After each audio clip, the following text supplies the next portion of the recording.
ജയരാജൻ എന്തെല്ലാം വിടുവായിത്തം പറയുന്ന ഒരാളാണ്. കഴിഞ്ഞ തെരഞ്ഞെടുപ്പ് കാലത്തേക്ക് എന്തെല്ലാം പറഞ്ഞു ജയരാജൻ പറഞ്ഞതിനൊക്കെ നമുക്ക് മറുപടി പറയാൻ പറ്റും. എന്തെല്ലാം വായെടുത്ത എന്തൊക്കെയാണ് പറയുന്നത്, അതിനൊക്കെ മറുപടി പറയലാണ് എൻ്റെ ജോലി. ഞാൻ എവിടെ പോകണമെന്ന് തീരുമാനിക്കുന്നത് CPM ജില്ലാ കമ്മിറ്റിയാണ്. വേറെ പണി നോക്കിയാൽ മതി.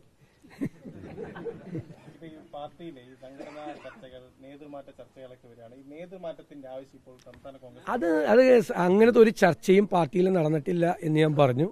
ഞാനുമായിട്ടൊരു ചർച്ചയും നടന്നിട്ടില്ല. എനിക്കറിയാവുന്ന ഒരു ചർച്ചയും പാർട്ടിയിൽ നടന്നിട്ടില്ല. ഇതെല്ലാ മാധ്യമങ്ങളിൽ വരുന്ന വാർത്തകളാണ്. അപ്പോൾ അതിൻ്റെ അകത്തൊരു പ്രധാനപ്പെട്ട ലീഡർഷിപ്പിൽ ഇരിക്കുന്ന ഒരാളാണല്ലോ ഞാൻ അറിഞ്ഞിട്ടില്ല. നിങ്ങളുടെ ഈ വാർത്തകളൊന്നും, നിങ്ങൾ ഈ പറയുന്ന വാർത്തകളൊന്നും ഞാൻ അറിഞ്ഞിട്ടില്ല. അത്തരം ഒരു ചർച്ചകൾ നടക്കുന്നതായിട്ട് എനിക്ക് ഒരു വിവരമില്ല. എനിക്കൊരു വിവരമില്ല. ഞാൻ അഥവാ എൻ്റെ അഭിപ്രായം, എനിക്ക് സംഘടനാപരമായ കാര്യങ്ങളിൽ കൃത്യമായ അഭിപ്രായമുള്ള ആളാണ്. അത് ഉത്തരവാദിത്തപ്പെട്ട ആളുകൾ എന്നോട് ചോദിച്ചാൽ ഞാൻ അപ്പോൾ പറയും. നിങ്ങളോട് ഞാൻ പറയില്ലല്ലോ. സംഘടനാപരമായ ഒരു കാര്യങ്ങളും എൻ്റെ നാവിൽ നിന്ന് വരില്ല. സംഘടനാപരമായ കാര്യങ്ങൾ സംഘടനാപരമായിട്ടുള്ള അതിൻ്റേതായ വേദികളുണ്ട്, എല്ലാവർക്കും ഉണ്ട്, എനിക്കുമുണ്ട്. ഞാൻ അവിടെ പറയും.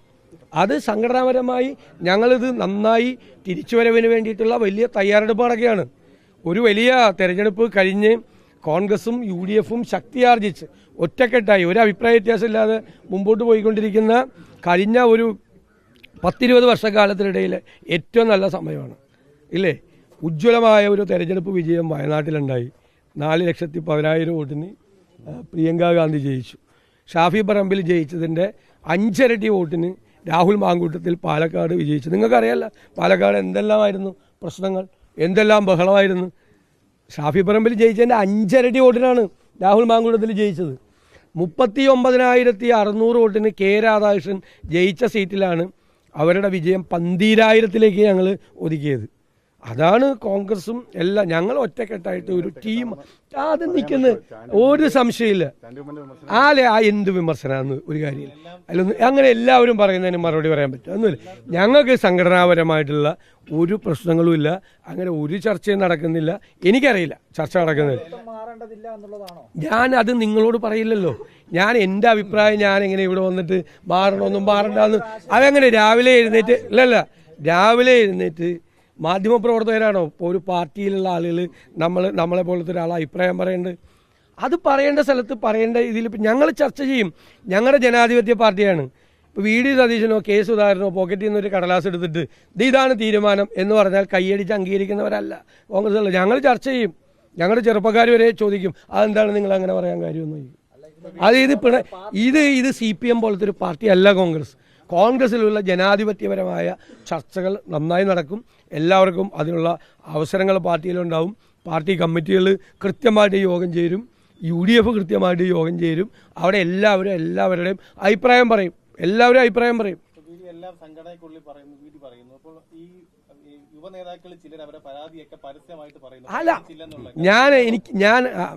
ഞാൻ നോ കമൻസ് അവരൊന്നും അതൊന്ന് ഞാൻ അതിലെ ശരി തെറ്റ് അന്വേഷിച്ച് പോകുന്ന ആളല്ല. അത് എൻ്റെ ചുമതലയല്ല. അത് സംഘടനാപരമായി അത് KPCC പ്രസിഡന്റും AICC നേതൃത്വമാണ് അതിനെക്കുറിച്ച് അഭിപ്രായം പറയുന്നത്. എൻ്റെ മിഷൻ വേറെയാണ്. എൻ്റെ മിഷൻ എന്നെ ഏൽപ്പിച്ചിരിക്കുന്ന ദൗത്യം വേറെയാണ്. അത് ഭംഗിയായിട്ട് ചിട്ടയായിട്ട് എല്ലാവരെയും കൂട്ടിയോജിപ്പിച്ചുകൊണ്ട് എല്ലാവരും കൂടി ഞങ്ങൾ ഒരുമിച്ചാണ് പോകുന്നത്.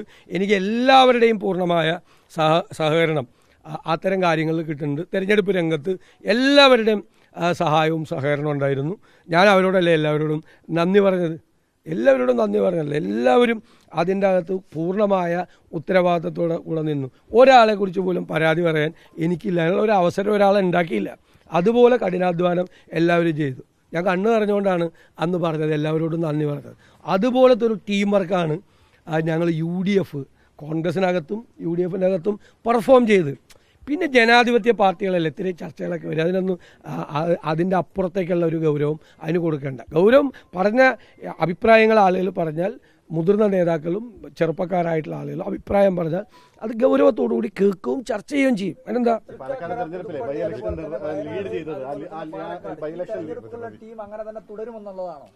അത് എല്ലാവരും ചേർന്നുള്ള ഒരു ഭയങ്കരമായ ഒരു ടീം വർക്കാണ്. അതായത് ഞാൻ പറഞ്ഞുതരാം, കറക്റ്റാണ് ആ ചോദ്യം, നല്ല ചോദ്യമാണ്.